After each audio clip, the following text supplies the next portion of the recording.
I knew something was off the moment Aston's secretary called to reschedule our meeting for the third time. Not a cancellation, a brief postponement that pushed our 10 a.m. slot to 4:30 p.m. when the office would be nearly empty. Still, I straightened my blazer and practiced my smile in the elevator's reflective doors. This promotion was 5 years in the making. The 52nd floor always gave me a rush. Floor-to-ceiling windows showcasing Manhattan's skyline, that rarefied air of success. I'd clawed my way up from assistant to senior manager, surviving 2 restructures and countless late nights. Today was supposed to be my coronation as director of operations. Natasha, come in, come in. Aston's voice carried that practiced warmth he reserved for clients and board members. He gestured to the chair across from his desk, rather than the couch where we usually had our one-on-ones. First red flag. Sorry about the scheduling chaos. Merger discussions are eating up my calendar. He loosened his tie slightly. Drink? I'm having one. I'm good, thanks. I needed clarity, not scotch. Suit yourself. He poured 2 fingers anyway, ice clinking against crystal. So, big day. My heart quickened. I appreciate you making time. The team's quarterly results exceeded projections by 17%, and the Singapore expansion is ahead of schedule. About that, Aston swirled his drink, not meeting my eyes. The board and I have been discussing the director position extensively. I leaned forward. I've prepared a transition plan. I can hit the ground running Monday. Your dedication is precisely why this is difficult.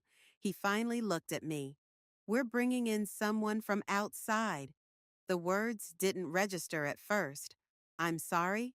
Marcus Kelly from Brightline. He starts next month. My mouth went dry. Brightline? They're half our size, and their operations are. What they lack in scale, they make up for in innovation. Aston's smile didn't reach his eyes. The board wants fresh perspective.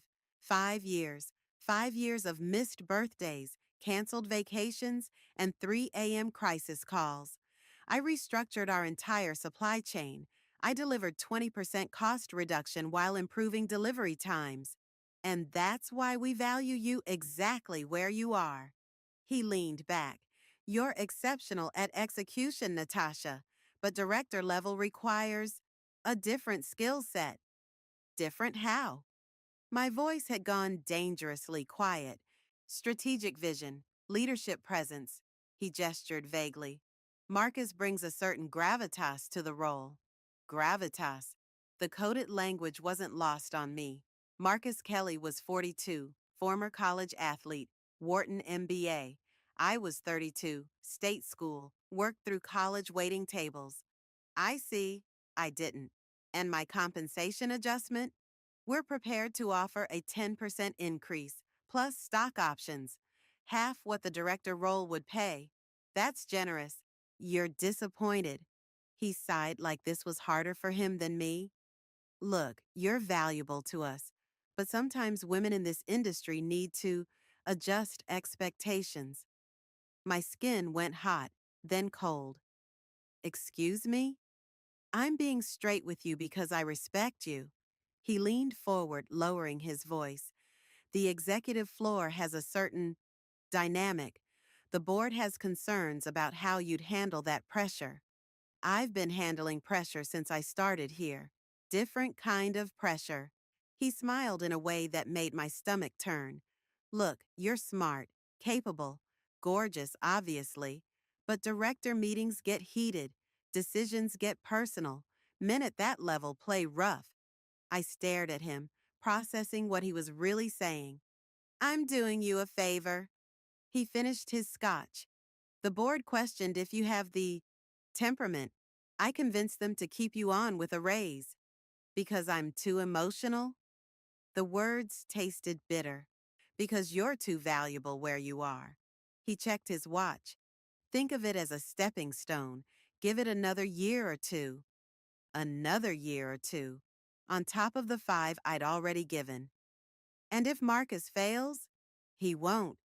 Aston stood, signaling our meeting was over. He comes highly recommended. By whom, I wanted to ask. Instead, I stood, legs wooden. Thank you for your candor. That's what I appreciate about you, Natasha. You take feedback well. He walked me to the door, hand hovering near the small of my back without quite touching it. Most women would get emotional. I stopped at the threshold. Most people would when their career hits a ceiling for reasons unrelated to performance. His smile tightened. This isn't personal, isn't it? I met his gaze directly. What exactly did you tell the board about my temperament, Aston? Nothing that isn't obvious. His voice dropped. You're ambitious. Sometimes that comes across as aggressive in women. I nodded slowly, reaching into my pocket. My fingers closed around my phone. One more question. Did Marcus negotiate his compensation package? Of course, that's what leaders do. Interesting. I slid my thumb across my phone screen, stopping the recording I'd started the moment his secretary had called. 47 minutes of crystal clear audio. Have a good weekend. The flash of uncertainty in his eyes was almost worth the promotion I'd never get. Almost. I sat in the corner booth of Cafe Lucerne, my usual Friday spot, but nothing felt usual anymore. The recording played through my earbuds for the fourth time, each replay making my coffee grow colder and my anger burn hotter. Sometimes women in this industry need to adjust expectations. My finger jabbed the pause button. A couple at the next table glanced over, probably noticing my white knuckle grip on my phone. I forced my hand to relax and took a sip of lukewarm coffee. My phone buzzed with a text from Jude. How'd the big meeting go? Champagne tonight? I typed back. Rain check. We'll call tomorrow. I couldn't face my brother's inevitable disappointment on my behalf, or worse, his practical advice about playing the long game. Jude had always been the voice of reason, the one who'd talk me down from professional ledges. But this wasn't about impatience or entitlement. This was about watching a less qualified man walk into the role I'd shaped. More coffee? The waitress appeared with a pot. Please. I removed my earbuds. And maybe something stronger if you've got it. She smiled sympathetically. Bad day? Bad career trajectory. Been there. She refilled my cup. We don't have a liquor license, but the bakery next door makes rum cake that'll knock you sideways. I laughed despite myself. I'll stick with caffeine for now. As she walked away, my phone lit up with an email notification. Zuriel from Legal. Subject line. Got a minute? Zuriel and I weren't close, but we'd worked together on contract negotiations. He was quiet, methodical, and kept to himself. I opened the message. Natasha, heard about the director decision. Unfair doesn't begin to cover it. If you have time, there's something you should know. Z. I stared at the screen, curiosity temporarily displacing anger. I typed back, I'm at Cafe Lucerne now if you're free. 3 dots appeared immediately. Then, 15 minutes. While waiting, I scrolled through LinkedIn, masochistically searching for Marcus Kelly. His profile was exactly what I expected. Professional headshot with perfect teeth. Harvard undergrad before Wharton. Recommendations from industry heavyweights. Nothing in his experience suggested he could handle our operations complexity, but everything about him screamed executive material. Is this seat taken? I looked up to find Zuriel standing there, leather messenger bag slung across his chest, expression unreadable behind wire-rimmed glasses. All yours. I gestured to the empty bench across from me. He slid in, ordered black coffee when the waitress returned, then leaned forward. I shouldn't be telling you this. That's a promising start. I mean it, Natasha. This conversation never happened. I nodded, suddenly alert. Understood. He glanced around before continuing. Marcus isn't the first external hire for that position. There was another candidate 2 months ago, Eliza Winters from Meridian Group. What happened? She accepted, then withdrew a week later, cited personal reasons. His fingers made air quotes. And? And 3 days before she withdrew, she had a private dinner with Aston and Charlotte from HR. My stomach tightened. Charlotte had been with the company forever, a fixture in human resources who prided herself on managing executive transitions. How do you know this? I handle the executive expense accounts. Zuriel's voice dropped further. The dinner was at Aston's Club, $500 bottle of wine, listed as candidate recruitment. That doesn't prove anything, I said, though my instincts were screaming otherwise. No, but this might. He slid his phone across the table, open to an email thread. Charlotte accidentally copied me on this exchange with Aston after Eliza withdrew. I scanned the messages, my heart pounding harder with each line. Charlotte. Situation handled as discussed. Candidate cited family concerns. Aston. Expensive lesson. Next time we vet for flexibility earlier. Charlotte. Already adjusting the profile. We'll focus on candidates who understand our culture. Aston. Good. The board doesn't need to know details. What the hell does flexibility mean? I whispered. Zuriel reclaimed his phone. I have my theories. Share them. Eliza has 2 kids. Marcus has none. Eliza asked about work-life balance in her final interview. Marcus apparently told Aston he lives for the job. The coffee turned sour in my stomach. That's discrimination. It's unprovable discrimination, Zuriel corrected. And there's more. You're not the only internal candidate who's been passed over. Diane in marketing, Amara in finance. All women, I finished. All women who pushed back on something. Diane questioned the budget cuts to her department. Amara flagged accounting irregularities. I sat back, processing. Why are you telling me this? Zuriel's expression remained neutral, but something flickered in his eyes. Because I've watched you rebuild this company's operations from the ground up while Aston takes credit. Because my sister faced the same glass ceiling at her firm until someone finally spoke up. And what exactly am I supposed to do with this information? That's up to you. He stood, leaving cash for his untouched coffee. But if you decide to do something, I might have more you could use. After he left, I played the recording one more time, hearing it differently now. This wasn't just about me. It was systematic. My phone buzzed with a text from an unknown number. Natasha, it's Zlata from Client Services. Charlotte asked me to schedule your adjustment meeting for Monday. Is something wrong with your job? Zlata, 28, brilliant, ambitious, just like I'd been. I stared at her message, something hardening inside me.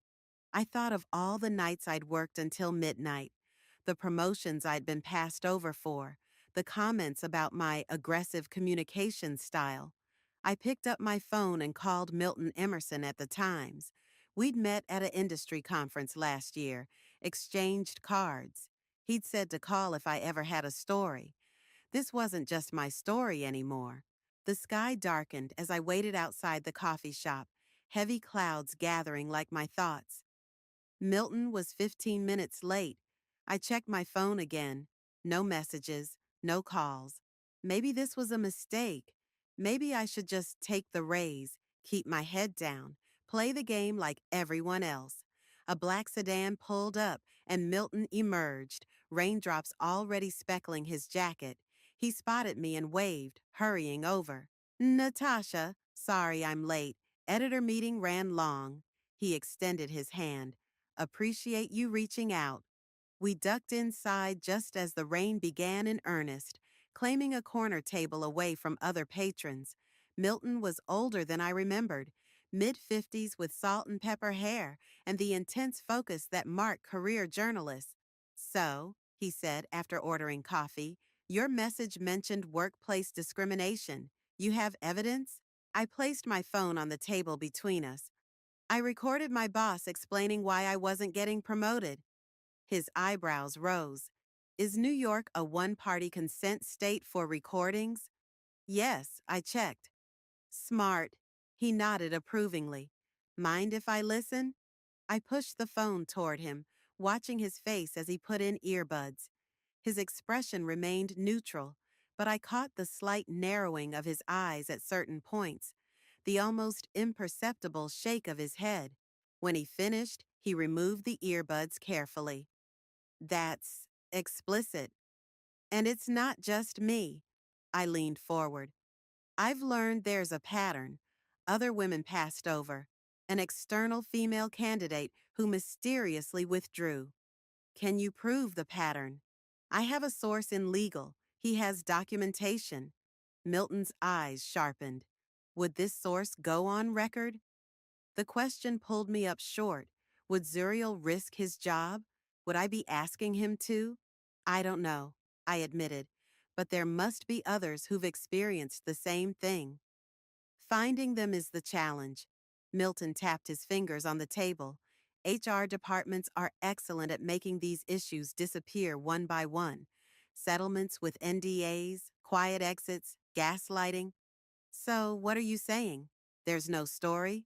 I'm saying we need more. Your recording is compelling, but it's one incident. Corporate PR will spin it as a misunderstanding, a disgruntled employee. My stomach sank. So, I just accept it? Let them keep doing this? No. Milton's voice hardened. We build a stronger case, find others willing to speak, even anonymously, get documentation of the pattern. And if I can do that, then we have a story that could change things, not just at your company, but potentially across the industry. He paused. But Natasha, you need to understand what you're risking. Once this goes public, your career there is over. It's already over, I said quietly. They've made that clear. Milton studied me for a moment. There's something else you should consider. These stories get ugly. The company will dig into your past, look for anything to discredit you. Are you prepared for that? The question hit harder than I expected. My mind flashed to the anxiety medication in my bathroom cabinet, the therapy sessions after my last breakup, the time I'd lost my temper in a meeting 2 years ago. I'm not perfect, I said finally, but I'm right about this. Being right isn't always enough. His tone was gentle but firm. Think it through. Meanwhile, I'll make some discreet inquiries about your company's history. We parted with a plan to reconnect in 3 days. As I stepped outside, the rain had intensified, drumming against the awning. I hadn't brought an umbrella. Need a ride? Milton offered, car service app already open on his phone. I'm good. I live close. I zipped my jacket. Thanks for meeting me. Natasha, he hesitated. Whatever you decide, document everything from now on. They'll be watching you.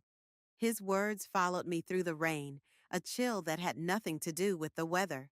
My apartment felt emptier than usual that night. I paced the living room, phone in hand, debating whether to call Jude. My brother had always been my sounding board, but he was also pragmatic to a fault. He'd tell me to focus on finding another job, not fighting a battle I couldn't win. The knock at my door startled me. I wasn't expecting anyone. Through the peephole, I saw Zuriel, looking uncharacteristically disheveled. Sorry to show up unannounced, he said when I opened the door, but we need to talk.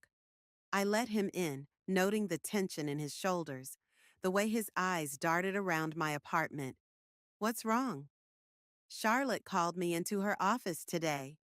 He removed his glasses, cleaning them nervously. Asked if I'd been in contact with you. My pulse quickened. What did you say? That we occasionally work together on contracts. Nothing more. He replaced his glasses.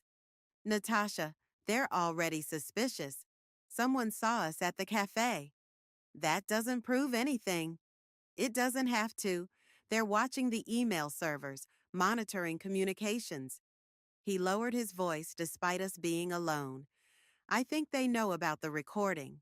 How could they possibly? Aston's assistant. She was at her desk when you left his office. Maybe she noticed something. I sank onto my couch. So, what now? Now, you need to be extremely careful.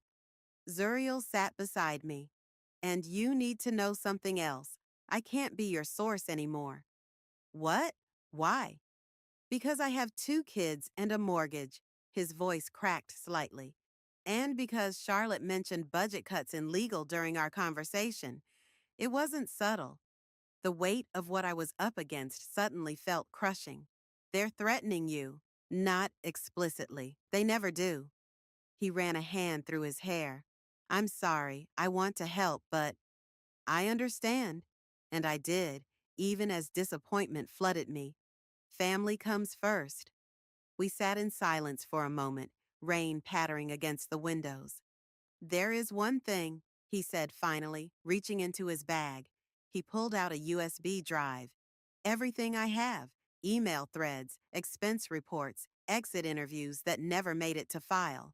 I'm not your source, but maybe this can help you find others who might be willing to speak. I stared at the small device, understanding its significance. Zuriel, if they find out, they won't, not if you're careful. He stood to leave. Just promise me something. What? Make it count. After he left, I held the USB drive like it was made of glass. The rain outside had transformed into a proper storm, thunder rolling across the city. I plugged the drive into my laptop and began to read. By midnight, I knew exactly what I was fighting, and who else might help me fight it. Monday morning arrived with that peculiar clarity that follows a weekend of little sleep and intense focus. I'd spent hours combing through Zuriel's files, connecting dots, making lists of names, women who'd left the company after being passed over, employees who'd filed complaints that mysteriously disappeared. The elevator dinged at the 38th floor. I stepped out, coffee in hand, expression carefully neutral. Act normal. Don't give them anything. Natasha! Zlata waved from her desk, bright-eyed despite the early hour. I've been trying to reach you all weekend. Sorry, I was unplugged. I smiled, hoping it looked genuine. What's up? She lowered her voice. Charlotte rescheduled your meeting for this morning, 9:30. She said it's important. My stomach tightened. Thanks for the heads up. Is everything okay? Genuine concern filled her eyes. People are talking about restructuring, and your name keeps coming up. I hesitated, studying her. Zlata had joined the company just 18 months ago, brilliant and eager. She reminded me of myself before disillusionment set in, before I learned how the game was really played. Everything's fine, I lied. Just corporate politics. She didn't look convinced. If you need anything, I know, thanks. I squeezed her shoulder as I passed, guilt gnawing at me. If I went forward with this, the fallout wouldn't just affect me. At my desk, I found an email from Charlotte confirming our meeting. The subject line read, Performance Discussion, Confidential, classic HR setup for a warning or termination. They were moving faster than I'd anticipated. I had just enough time to forward several key documents from Zuriel's files to my personal email before heading to Charlotte's office. Insurance, in case today went sideways. Charlotte's assistant waved me in without looking up. Inside, I found not just Charlotte but Aston as well, both seated at her small conference table. My pulse quickened. Natasha? Charlotte smiled warmly, too warmly. Thanks for making time. Please sit.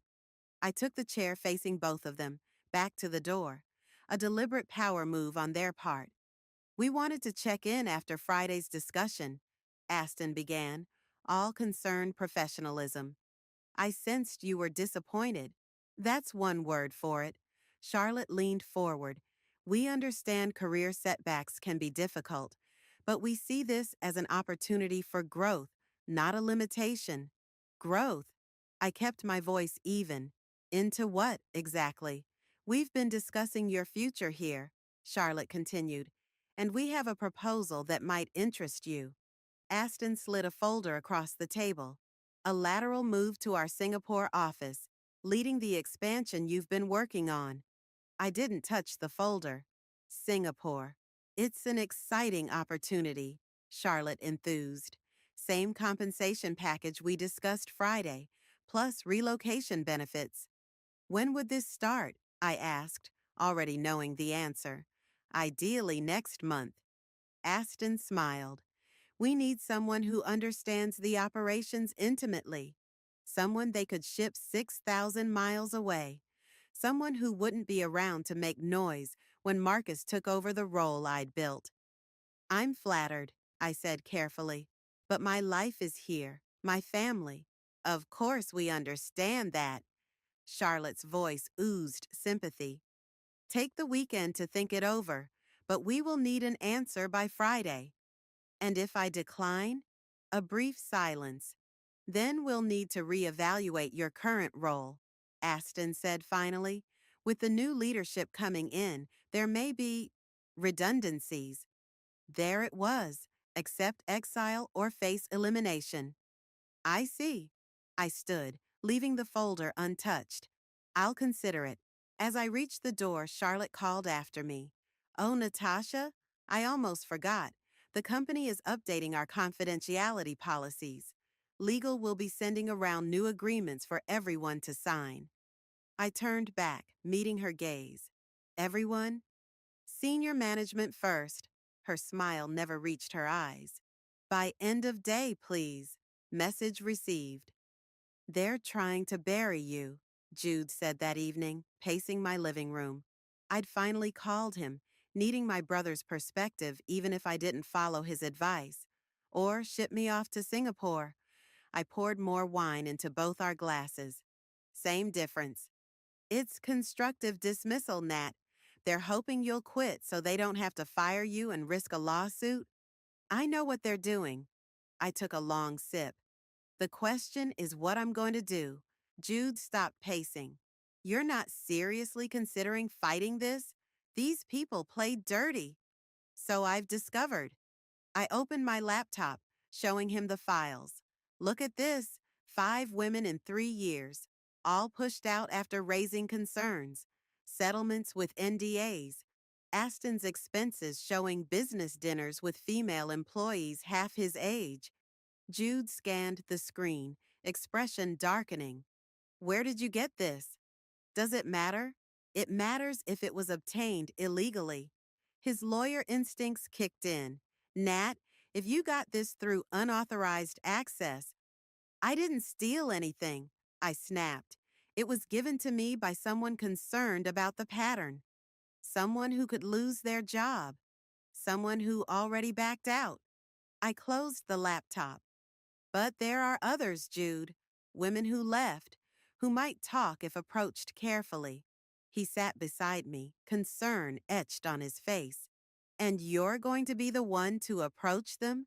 Put yourself at the center of this? Someone has to. Why you? His voice softened. Why not find another job, one worthy of your talents, and leave this place in your rear view?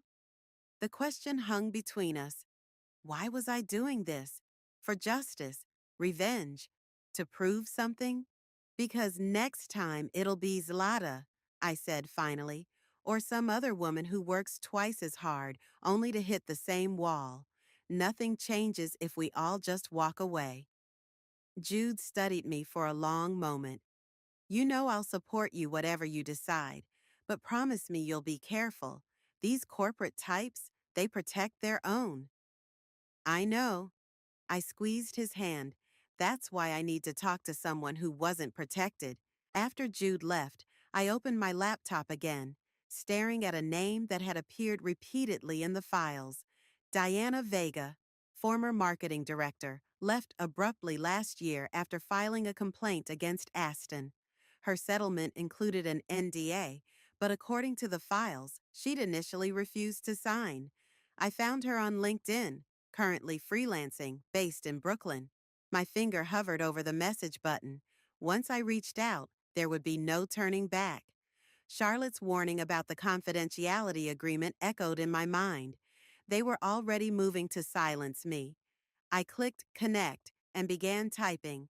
Diana, you don't know me, but we have something in common. I think it's time someone spoke up. Send. Diana chose a crowded brunch spot in Williamsburg, the kind of place where conversations disappear into the ambient noise. I spotted her immediately. Sharp bob, oversized sunglasses, shoulders tense with vigilance. She didn't remove the glasses even after sliding into the booth across from me. I almost didn't come, she said without preamble. Messaging me was risky. For both of us, I acknowledged. Thank you for meeting anyway.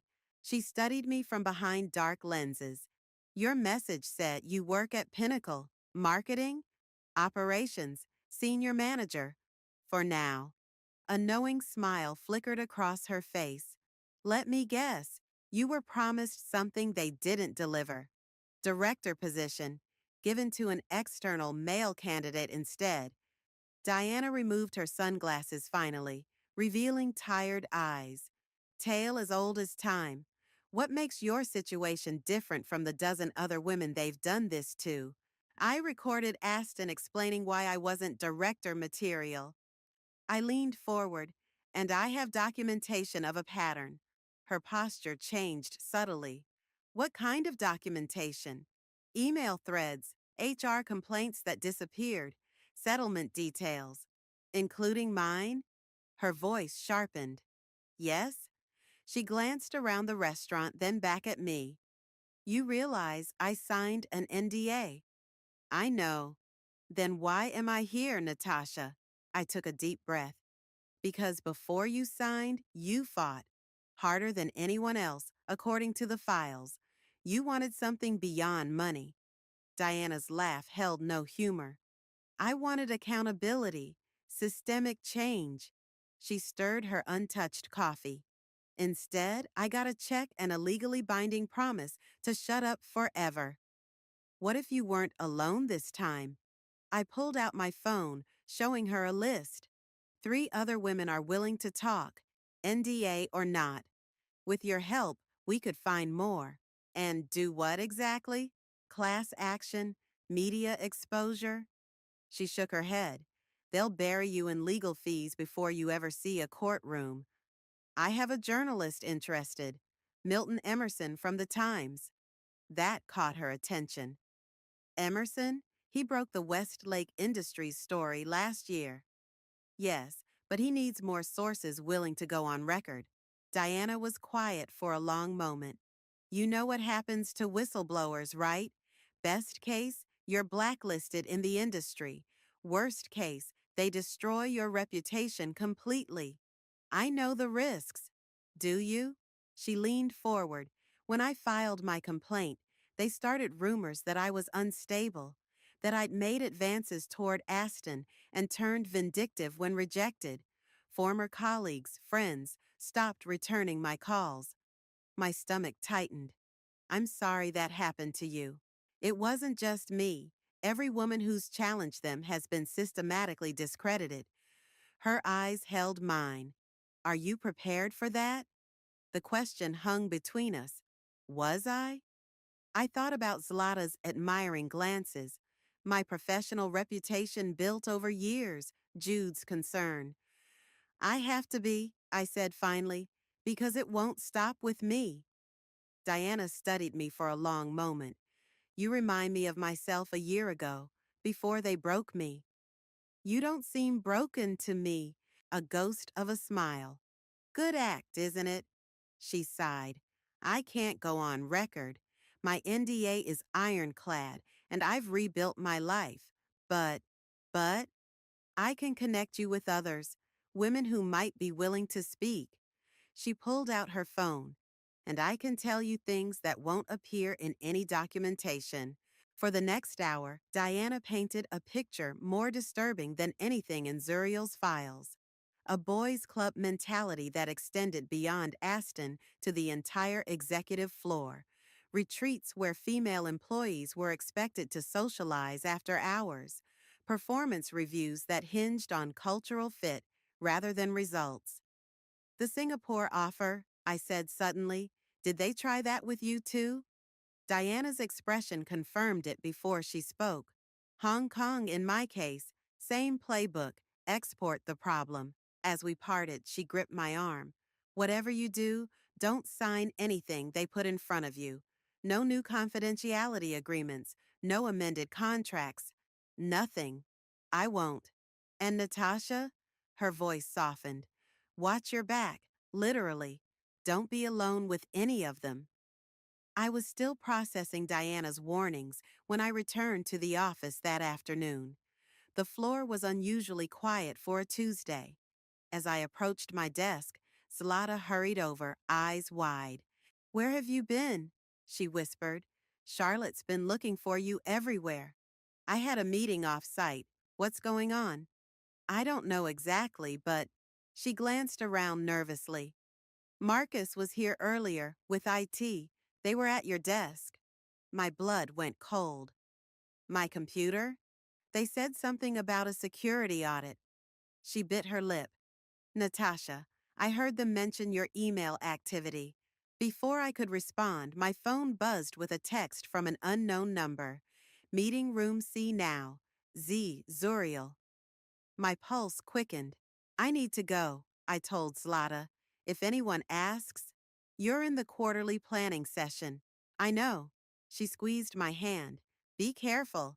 Meeting room C was tucked away in a rarely used corner of the floor. Zuriel was already inside, pacing. They know, he said the moment I closed the door. It did a sweep of all senior management communications this morning. They found your forwards to your personal email. How bad? Bad enough.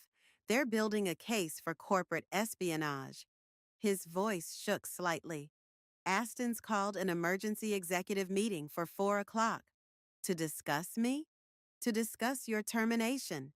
He ran a hand through his hair. And possible legal action. The room seemed to tilt slightly. They're going to sue me? They're going to try to scare you into silence. Zuriel checked his watch. You have 2 hours before that meeting ends. Get whatever you need from your desk and go. Don't come back tomorrow. But that's Natasha. His eyes met mine. This isn't a negotiation anymore. They're coming for you. Today. As if on cue, my phone lit up with an email from Charlotte. Please see me immediately regarding a serious policy violation. Go, Zuriel urged. Now. I left through the service elevator, heart pounding against my ribs. In the lobby, I texted Milton. They found out. Moving forward now. How soon can we meet? His response came seconds later. My office, 1 hour. The battle lines were drawn. There would be no going back. Rain pounded the windows of Milton's office, the sky darkening prematurely despite it being only 4 in the afternoon. I sat across from him, watching as he reviewed the materials I'd brought, the recording, Zuriel's files, notes from my conversation with Diana. This is substantial, he said finally, looking up. More than I expected. Is it enough? My voice sounded hollow even to my own ears. For a preliminary story, yes. He leaned back in his chair. But you understand what happens once we publish? There's no middle ground here. They'll come at you with everything they have. They already are. I showed him the texts I'd received in the past hour. First from Charlotte demanding my immediate return, then from Aston himself, his tone shifting from professional concern to thinly veiled threats. Milton read them silently. Have you spoken with an attorney? My brother's a lawyer. He's drawing up a preemptive response. I rubbed my temples, fighting a growing headache. But legally, I'm vulnerable. I did forward company documents to my personal email, which complicates things. Milton tapped his pen against his desk. They'll claim you stole proprietary information. Try to make the story about your actions rather than theirs. So, what do? We move quickly. He checked his watch. I can have a draft ready by morning. We'll need statements from your other sources tonight. My phone buzzed again. Jude. Where are you? Call me ASAP. I need to take this, I told Milton, stepping into the hallway. Jude answered on the first ring. Nat, listen carefully. Aston's legal team just contacted my firm. They're filing for an emergency injunction. My stomach dropped. Against what? Against you disclosing any company information to anyone, including the press. His voice was tight with tension. They're claiming breach of contract, theft of trade secrets, and defamation. That's ridiculous. This isn't about trade secrets. It doesn't matter. It's a scare tactic, but an effective one. If a judge grants the injunction, you'll be legally barred from speaking to Milton or anyone else about Pinnacle. How soon? They're requesting an emergency hearing tomorrow morning. Jude paused. Nat, they're serious. The complaint includes a demand for damages, 7 figures. The hallway seemed to narrow around me. 7 figures, more money than I'd ever see in my lifetime. What do I do? Come to my office, now. We need to prepare a response. I ended the call and leaned against the wall, suddenly lightheaded.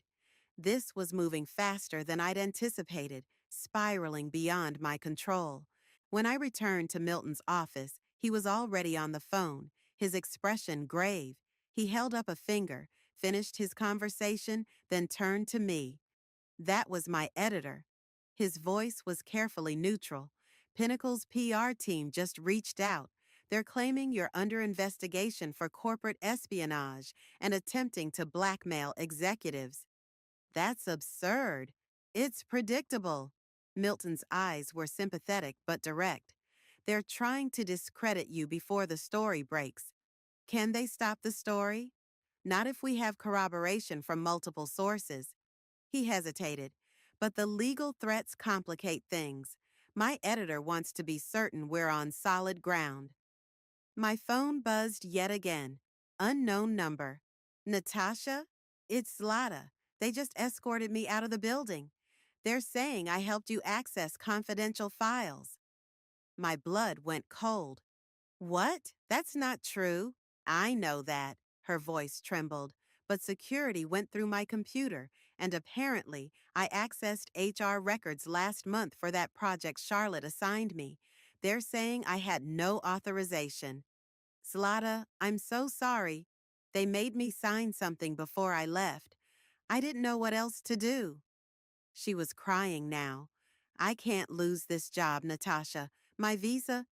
I understand. It's okay. But it wasn't. Nothing about this was okay. After calming Zlata as best I could, I turned back to Milton, my resolve wavering for the first time. They're going after people close to me, I said quietly, a junior employee who did nothing wrong. Milton nodded grimly. Standard intimidation tactic. They're showing you the collateral damage you're causing. It's working? I sank into a chair. I never wanted anyone else hurt by this. That's what they're counting on. He leaned forward. This is the moment most people back down. Take the settlement they'll inevitably offer. Sign the NDA. And if I don't, then we push forward. But I need you certain, Natasha. Once we publish, there's no going back. My phone lit up again. Aston, this has gone far enough. Meet me tonight, 8 p.m., The Gable. Just you and me. We can resolve this like professionals. I stared at the message, something cold and clear crystallizing inside me. He wants to meet, I told Milton, alone. That's a trap. Of course it is. I stood, decision made. But it's also an opportunity. For what? To get him on record one more time. I held up my phone. If he's willing to meet, he's willing to talk. And if he's willing to talk, he might say something we can use. Milton nodded slowly. But it's risky. He'll be prepared this time. So will I. I texted Jude.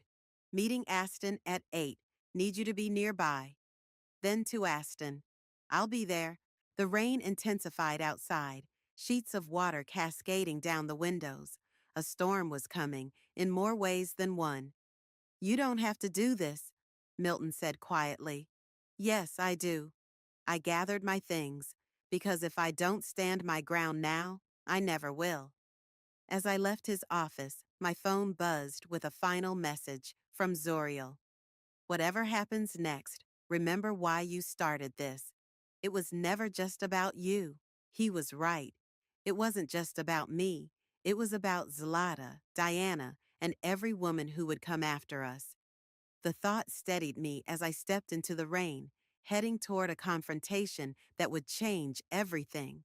The gable occupied the top floor of a midtown high-rise, all dark wood and amber lighting, the kind of place where deals were sealed with handshakes and knowing glances. I arrived 20 minutes early, my hair still damp from the rain, heart hammering against my ribs. Ms. Lynch, the host greeted me by name. Mr. George is already here. Private room in the back. Of course he was early, controlling the environment, setting the stage. I need a moment. I gestured toward the restroom. Inside, I gripped the marble counter, studying my reflection. The woman staring back looked composed, but I could see the tension in her jaw, the wariness in her eyes. I touched the small recording device Jude had given me, securely clipped inside my jacket pocket, then checked my phone one last time. Jude. In the bar downstairs. Text if you need me. Milton. Remember, you're not there to defend yourself. You're there to let him reveal himself. I took a deep breath and walked out. The private dining room was separated from the main restaurant by frosted glass doors. Aston stood as I entered, his smile practiced and confident. No sign of the man who'd threatened legal action hours earlier.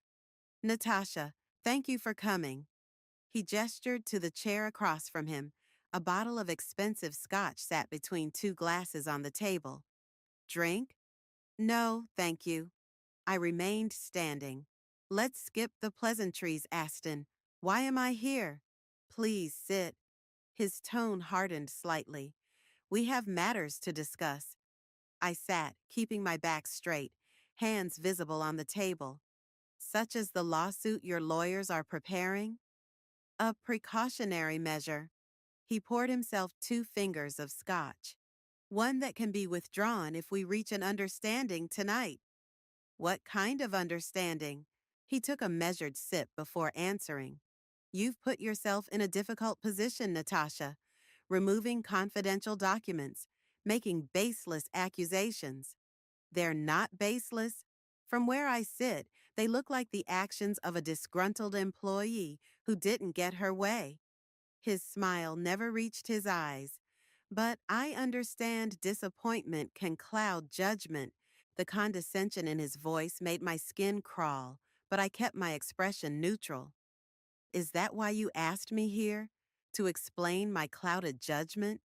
I asked you here because, despite everything, I still see your potential. He leaned forward. This situation can still be salvaged. How? You return all company materials in your possession, sign an agreement acknowledging your actions and accepting certain restrictions moving forward.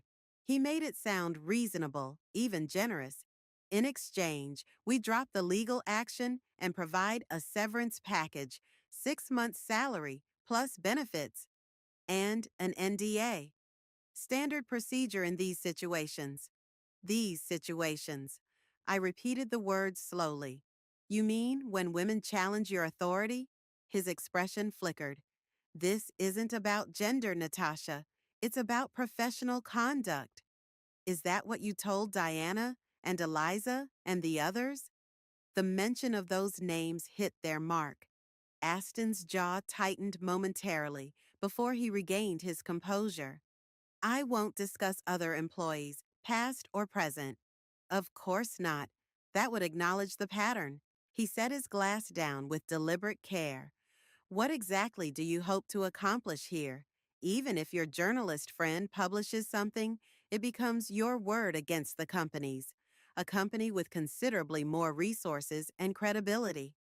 It won't be just my word. Something dangerous flashed in his eyes.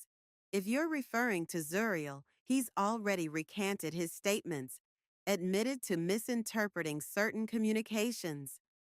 My stomach dropped. You're lying. Am I? He pulled out his phone, scrolled briefly, then turned it toward me.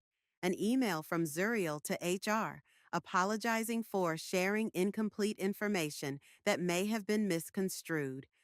The betrayal stung, even though I understood the pressure he must have been under. One source down, Aston continued. As for the others, Zlata's visa situation is precarious, isn't it? And I understand Diana's new freelance business is finally taking off. Would be a shame if potential clients heard she violated her NDA. The threat hung in the air between us. I thought of Zlata crying on the phone, Diana's warnings about what they'd done to her reputation. You really don't see it, do you? I said quietly. How you use power to silence people. I use power to protect what I've built. His voice hardened. Something you'd understand if you'd ever built anything of significance yourself. The words were calculated to wound, to remind me of my place. 5 days ago, they might have worked. I've built plenty, I said, meeting his gaze steadily, including a case against you that doesn't depend on any single person's testimony. Empty threats, Natasha. Not empty. I reached into my pocket, not for the recorder, but for my phone. I placed it on the table, screen up, showing the recording app running. And not threats. Aston stared at the phone, then at me, his expression darkening. You're recording this conversation? Just like I recorded our meeting on Friday. I leaned forward. New York is a one-party consent state, completely legal. Give me that phone. His voice was dangerously low. No. He reached across the table, but I was faster, sliding the phone back into my pocket. This meeting is over. He stood abruptly. Expect to hear from our attorneys first thing tomorrow. Before you go, I remained seated, voice steady despite my racing heart. You should know the Times has statements from 5 women detailing similar experiences with you and Pinnacle's leadership. The story runs tomorrow morning. You're bluffing. Check your email in an hour. Milton will reach out for comment as a professional courtesy. Something shifted in his expression, the first flicker of genuine uncertainty I'd seen. What do you want? He asked finally. What I've always wanted, the director position I earned, public acknowledgement of the pattern of discrimination, and no retaliation against anyone who spoke up. He laughed, a harsh sound in the quiet room. Impossible. Then I walk out that door, and tomorrow everyone knows exactly who you are. And who you are? His voice turned venomous. A vindictive, ambitious woman who couldn't handle rejection.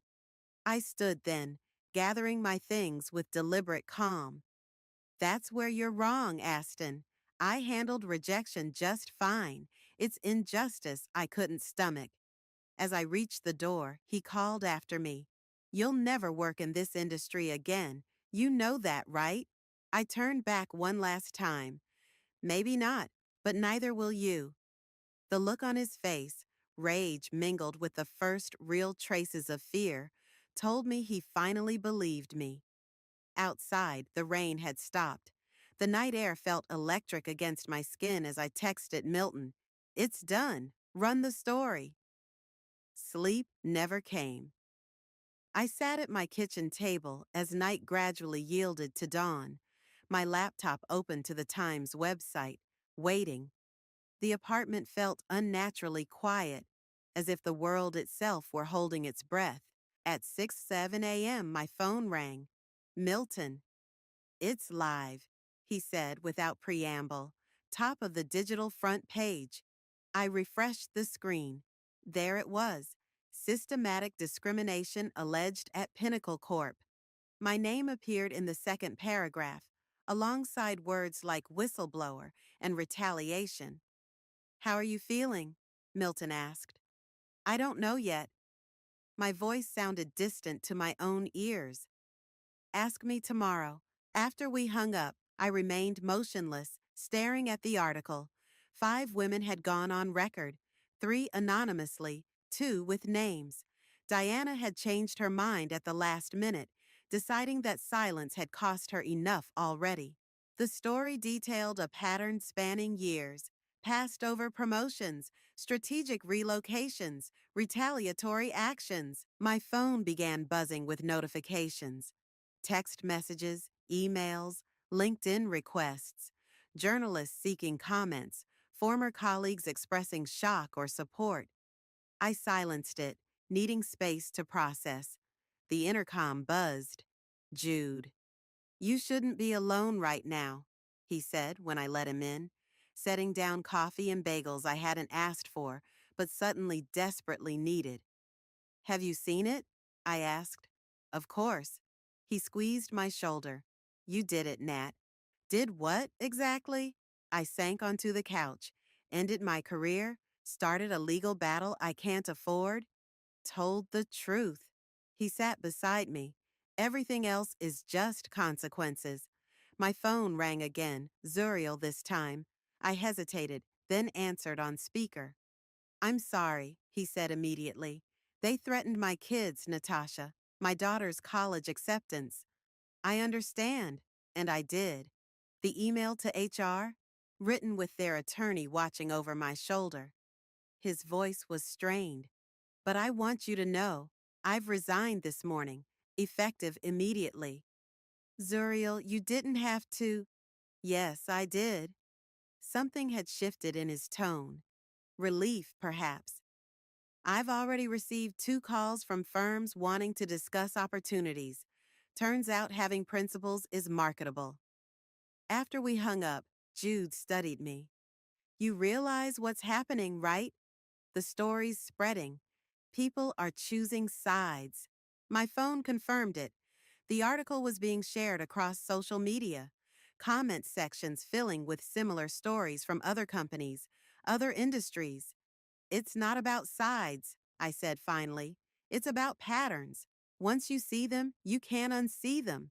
The day unfolded in a blur of communications. Charlotte sent a company-wide email announcing Aston's temporary leave of absence, pending an internal investigation. PR released a statement expressing shock at the allegations and commitment to a thorough review. Standard corporate damage control.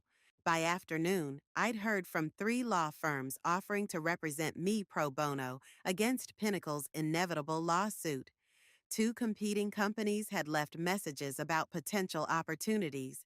A women's professional organization wanted me to speak at their conference. Your phone hasn't stopped, Jude observed as evening approached. Maybe this won't be the career suicide you feared. Maybe not. But something still felt unresolved. I need to go somewhere. Want company? I shook my head. This one's solo.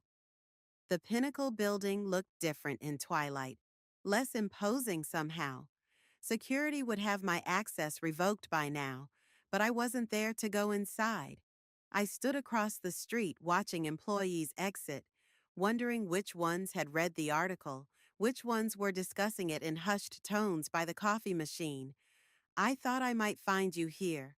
I turned to find Zlata beside me, her expression unreadable. Zlata, I'm so sorry about what happened. Don't be, she cut me off. I quit this morning. Your visa is being sponsored by Meridian Group. A small smile. They called after the article went live. Apparently, they're creating a new diversity initiative and wanted someone with demonstrated ethical backbone. Relief flooded through me. That's wonderful. It is. She turned to face the building. But that's not why I'm here. Why are you here? Same reason as you, I think. She nodded toward the entrance where a familiar figure was emerging.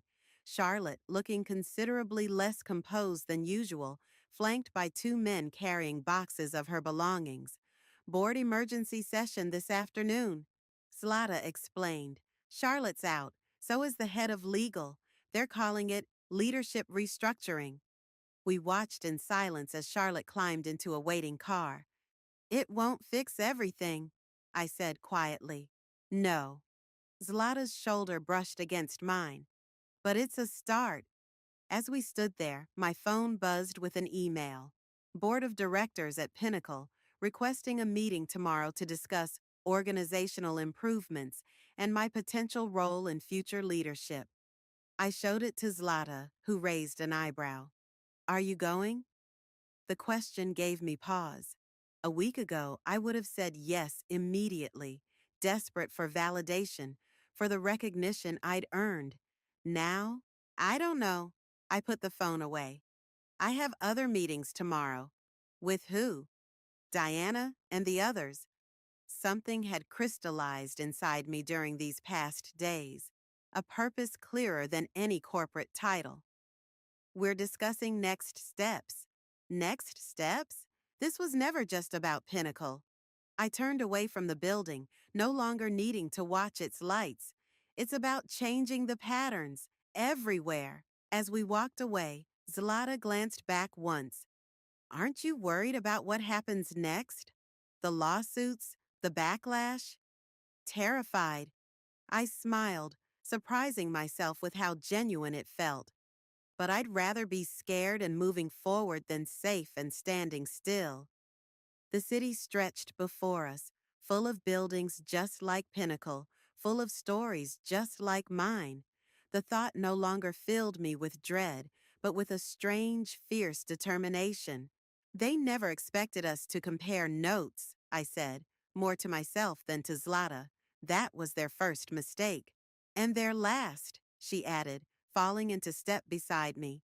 The evening air felt different somehow, charged with possibility rather than threat.